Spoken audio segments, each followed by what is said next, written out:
In this video, we will see what is auto wiring in Spring, why we should use it, and how we can use it in our example project. So in our example project, you can see that in the XML and Java configurations, we are manually specifying what are the beans we need and how to inject them into our email client class. So this is okay if you're just dealing with some small number of classes and beans. But as your project is getting bigger and bigger, you need to write lots of configuration code to define the beans in our application in Java and our XML instead of writing the actual code to solve the business problem. To help with that, Spring provides us a couple of concepts known as component scanning and auto-wiring. So in the component scanning, Spring will automatically scan our whole project for the beans which needs to be created in our application, and once it finds the beans which are needed, it automatically injects them to the required classes. Or we can also say it automatically wires them into the required classes. This is called as auto-wiring. So you may ask, how will Spring know which beans should be created in our application? The answer is, we just need to add an annotation called as @component on top of all the classes for which a bean needs to be created automatically. So that's enough with the boring theory. Let's jump into our example project and see how we can use auto wiring and component scanning in our Java and XML configurations. First of all, we will open our Java configuration class called appconfig, and just on top of the class, I will add the annotation component scan. And this annotation takes a property called as base package. That means we have to provide the package name where all our required beans are residing in. And then Spring scans through this package and creates the beans for those classes and stores them inside the Spring container. But as we discussed before, we need to tell Spring for which classes we need to create the beans.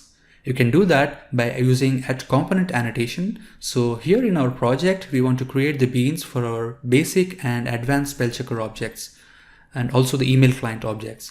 So we just need to add the annotation on top of all these classes. Let's do that.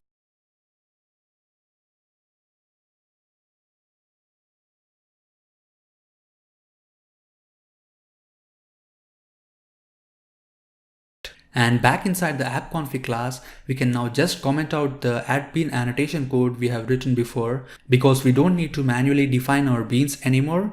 Spring will do it automatically for us. Now we are done with this component scanning phase. That means we told Spring what are the beans we need to by just adding the component annotation. Now comes the part where it automatically injects the beans to our application. That is the auto wiring phase. We can use the auto wiring feature of Spring by an annotation called as @autowired. We can add this annotation on the constructor, setter method, or a field. So let's go to our email client class, and here we have all three defined in our class. We can choose any one of them to inject our required beans into our class. So let's say I want to inject the spell checker bean through the setter method. I will just add the @autowired annotation on top of the setter method. That's all we need to do, and Spring will automatically inject our beans into this class. So if I go back to our appconfig class once again, previously we used to create an email client and spell checker and pass the spell checker as either a constructor or a setter argument. Now we have deleted that, just added a couple of annotations, and that's all it takes to inject our beans into our email client class. So let's run our application and see if it is working or not.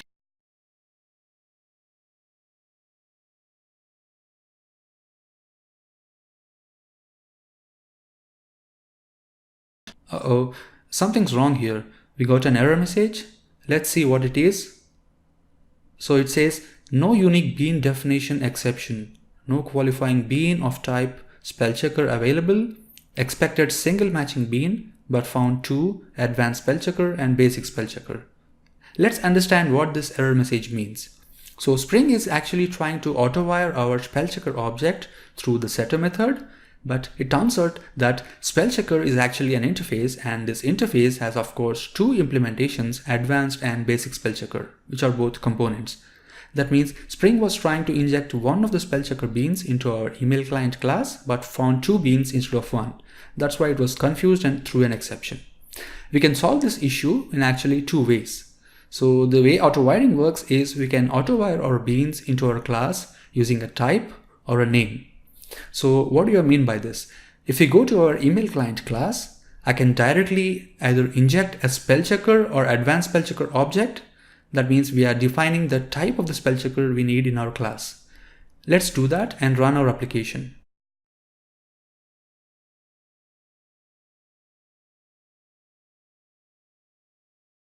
So you now see the log messages coming out from the basic spell checker class as we injected the basic spell checker. And the alternate way would be to use the name of the basic spell checker bean. Let's see what I mean by that. Inside the setter method, I will change the object back to the spell checker interface, but I just changed the reference variable name to either basic or advanced spell checker. This time, let's add the advanced spell checker bean name as the reference variable. We just changed the name everywhere inside the class. I can do that by typing Shift and F6 and just type out the advanced spell checker and press enter. Now if I run the application, Spring should inject the advanced spell checker object into our email client, and we should see the log message from the advanced spell checker class. So there it is. It works. There's actually one more way we can say to Spring which kind of spell checker object to use. That is by using an annotation called as @primary.